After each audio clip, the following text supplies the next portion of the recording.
নমস্কার। আজকের ভিডিওটা আমি বাংলাতেই বলছি।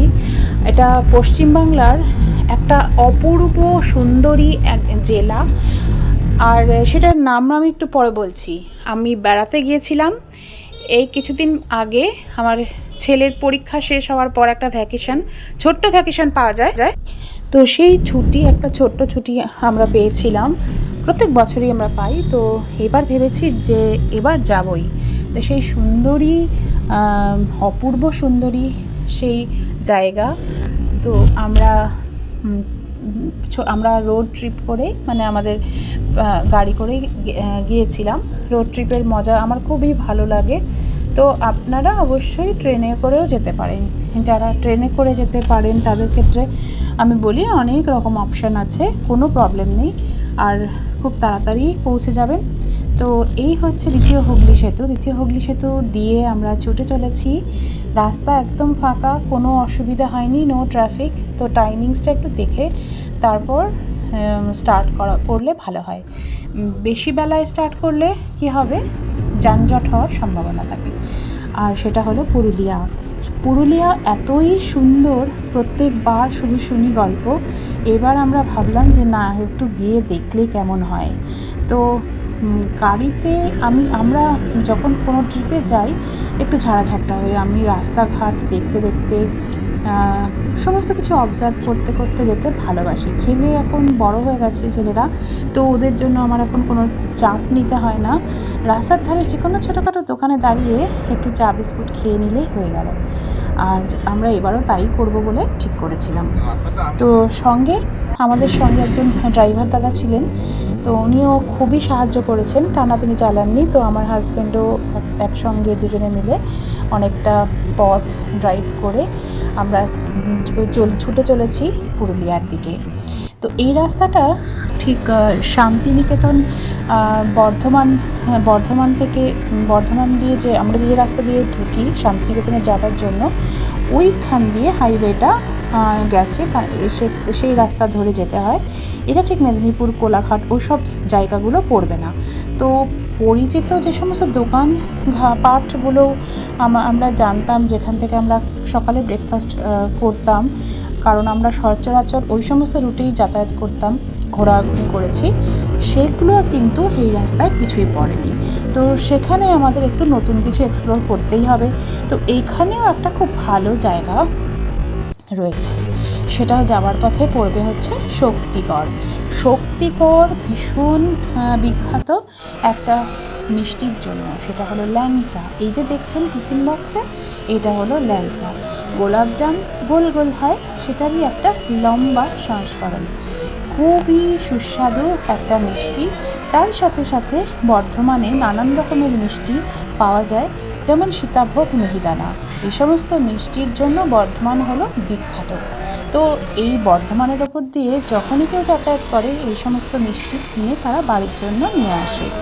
আমি অনেক দিন আগে শান্তিনিকেতনের থেকে ফেরার সময় এই পথ দিয়ে যখন বাড়ি ফিরছিলাম, তখন আমরা বাড়িতে নিয়ে এসেছিলাম। এবার আর সেটা করিনি।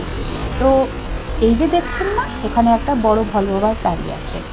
এটাও একটা নাম করা একটা রোড সাইড মিষ্টির দোকান। এখানে খাবার বন্দোবস্তও রয়েছে, গরম গরম কচুরি, তার সঙ্গে ল্যাংচা, আর হচ্ছে আলুর তরকারি। আর তাছাড়াও এই জায়গাটায় আশেপাশে অনেক ঝালমুড়ির এত সুন্দর কালারফুল ট্রে নিয়ে, ঝুড়ি নিয়ে তারা বিক্রি করছে। আর তারা সত্যি স্বভাবে খুবই ভালো, তরুণ সব যুবক, এরা কাজ করে খাচ্ছে দেখে আমার ভীষণই ভালো লাগছিল। সকাল সকাল পথরা সাজিয়েছে যাতে যাত্রীদের না খেয়ে যাত্রা করতে না হয়। এছাড়াও এখানে আরও জিনিস রয়েছে খাবারের, যেমন কচি ডাবের জল খেলে আপনার পেট তো ভরেই যাবে, সেটা যেমন স্বাস্থ্যকর তেমনই সুস্বাদু। দামটাও খুব বেশি নয়। কলকাতায় তো দেখতেই পাওয়া যায়, আমরা যারা কলকাতায় থাকি, তো ডাবের দাম আকাশ ছোঁয়া। তো যাই হোক, এবার আমরা ঠলখাবার খেয়ে নিয়ে উঠে পড়েছি গাড়ি পুরুলিয়ার উদ্দেশ্যে। অপূর্ব সুন্দর রাস্তা, ফাঁকা, গাড়ি চলেছে হাওয়ার গতিতে।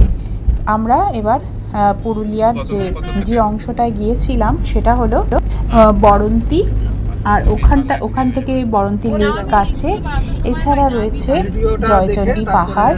তো আমরা একটা অন্য সাইডটায়, পুরুলিয়া প্রচুর দেখার জায়গা রয়েছে।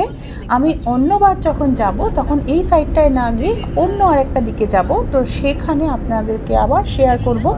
তো এই সাইডটায় জয়চণ্ডী পাহাড়, তারপর সেখানে বরন্তী লেক, এছাড়া রাধাকৃষ্ণের মন্দির, যেটা রাজা কাশীচন্দ্র রায়ের তৈরি, তার রাজবাড়ির ধ্বংসাবশেষ রয়েছে।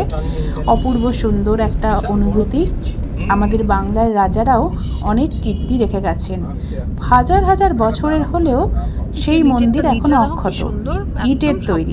হ্যাঁ, এখানকার মাটি খুব জোর রয়েছে, লাল মাটি, আর খুবই শক্তপোক্ত। গাছগাছালিতে ভরা পলাশের বনে অপূর্ব সৌন্দর্য দেখতে গেলে আপনাদের আসতেই হবে পুরুলিয়ায়। কোন সময় আসবেন যদি আরও ভালো করে জানতে চান, অবশ্যই গুগলে প্রচুর বলা রয়েছে, বিভিন্ন ভিডিও রয়েছে। আমি এবার গিয়ে আনফর্চুনেটলি পলাশ তো একেবারেই দেখতে পাইনি, খুব কয়েকটা হাতে গোনা গাছে দেখতে পেয়েছি একটু একটু ফুল। সেগুলো আমি পরের ভিডিওতে আপনাদের কাছে শেয়ার করব। এইখানে আমি গল্পটা শেষ করলাম, কী কী আমি দেখেছি। এই ভিডিওটা হচ্ছে একটা ইন্ট্রোডাকশন মাত্র। দেখুন কত জিভে জল আসছে। একটা ঝুড়িতে ছোলা সেদ্ধ, কোনোটাতে চানাচুর, কাঁচা লঙ্কা, টমেটোগুলো কী সুন্দর সাজিয়ে রেখেছে, দেখলেই জিভে জল আসবে, খেতে ইচ্ছে করবে। আর এখানকার মুড়ি খুবই সুস্বাদু আর খুবই বিখ্যাত। তো ঝালমুড়িওয়ালার কাছে লোকে প্রচুর, এখানকার অনেক লোক যারা যাত্রী তারা দাঁড়িয়ে ঝালমুড়ি খাচ্ছিল। আমরা তো একটু হেভি ব্রেকফাস্ট করেই নিয়েছি, কারণ রাস্তাটা ঠিক কতদূর এক্স্যাক্ট জানা ছিল না। এবার বুঝতে পেরেছি খুবই তাড়াতাড়ি আমরা পৌঁছে গেছি, মাত্র 5 ঘন্টায়। তো আপনারা গেলে ট্রেনে করেও যেতে পারেন, সেক্ষেত্রে হয়তো কিছু চেঞ্জেস করতে হতে পারে। ডাইরেক্ট আছে কিনা আমি খুব ভালো জানি না, কিন্তু এগুলো গুগলে সমস্ত কিছু রয়েছে। তো পশ্চিমবঙ্গের পুরুলিয়া জেলা আমি এই প্রথম গেলাম। এর আগে মেদিনীপুর, বাঁকুড়া, এই সমস্ত জায়গায় আমি গিয়েছি। আমার ভিডিও আছে আমার চ্যানেলে। আমি প্রত্যেক বছরই যাব আশা করি, আর নতুন নতুন জিনিস এক্সপ্লোর করার চেষ্টা করব। আমার তো খুব ভালো লাগে, আপনাদের কেমন লাগে? আচ্ছা, এইবার ভিডিওগুলোতে আমার খুব একটা পলাশ গাছ আমি দেখাতে পারলাম না, কিন্তু লক্ষ্য করেছেন কি না জানি না, প্রথম দিকে আমাদের কলকাতা শহর থেকে যখন আমরা বেরিয়ে চলেছি তখন আশেপাশে কয়েকটা গাছে কিন্তু পলাশ ফুল ফুটেছিল। 3টে রং রয়েছে পলাশের, একটা কাঁচা হলুদ, একটা কমলা আর একটা সাদা। আমি দেখতে পাইনি, শুধু কমলাটাই দেখেছি। তো এই হলো পুরুলিয়ার গল্প, পুরুলিয়ার শুরুর গল্প বলবো। মিষ্টিগুলো দেখুন ভালো করে, এগুলো এখানকার বানানো মিষ্টি, বিভিন্ন রকমের মিষ্টি, মাখা সন্দেশ, তারপর এমনি সন্দেশ, তারপর গরম গরম ল্যাংচা, যেগুলো বানাচ্ছে আর এই বড় বড় পাতিলগুলোতে ঢেলে ঢেলে রাখছে। রসের টইটম্বুর, জিভে জল আসবে, খুব কষ্ট করে কন্ট্রোল করতে হয়। যাত্রার সময় বেশি পেট পুড়ে খেলে কিন্তু বিপদ। আর আমরা আবার হোটেলে গিয়ে উঠবো, এত খাবার দাবার নিয়ে গিয়ে কী বা করবো। ঘুরতে গিয়ে বেশি খাওয়াটাকে আমি গুরুত্ব দিই না। কোনো জায়গার লোকাল কী ধরনের খাবার রয়েছে সেসব বের করতে ভালো লাগে বটে, কিন্তু রাস্তায় পেট পুড়ে খেয়ে তারপর ঘোরাঘুরি করাটা একটু অস্বস্তি। এই হলো এখানকার শক্তিগড়ের অনেক দোকানগুলোর মধ্যেও একটা অন্যতম দোকান। তো এখানে মিষ্টির সাথে সাথে সকালে জলখাবারের ব্যবস্থা রয়েছে। এরকম অনেক দোকান আপনারা পেয়ে যাবেন, আপনাদের সুবিধা মতো আপনারা দাঁড়িয়ে সুন্দর মতো ব্রেকফাস্ট করে নিতে পারবেন। যত সকালে বেরোবেন ততই রাস্তা ফাঁকা, কোনো অসুবিধা হবে না। আর 5 ঘন্টার জায়গায় হয়তো আরও তাড়াতাড়ি আপনারা আপনাদের গন্তব্যস্থলে পৌঁছে যাবেন। একবার দেখুন প্লেটটা, গরম গরম কচুরি, তার সঙ্গে আলুর তরকারি আর ল্যাংচা। আমার ছোটো ছেলে নিয়েছিল ভেজ স্যান্ডউইচ আর একটুখানি টমেটো সস। আধুনিক জলখাবারের সাথে সাথে সাবেকি জলখাবার, 2 রকমেরই ওখানে ব্যবস্থা রয়েছে। আর গ্রামের মানুষ খুবই সহজ সরল, তাদের ব্যবহার খুবই অমায়িক। আশা করি আপনারা যখন ঘুরতে যাবেন আপনাদের ভীষণ ভালো লাগবে। এই হলো মাটির খুঁড়ির চা, এর স্বাদ।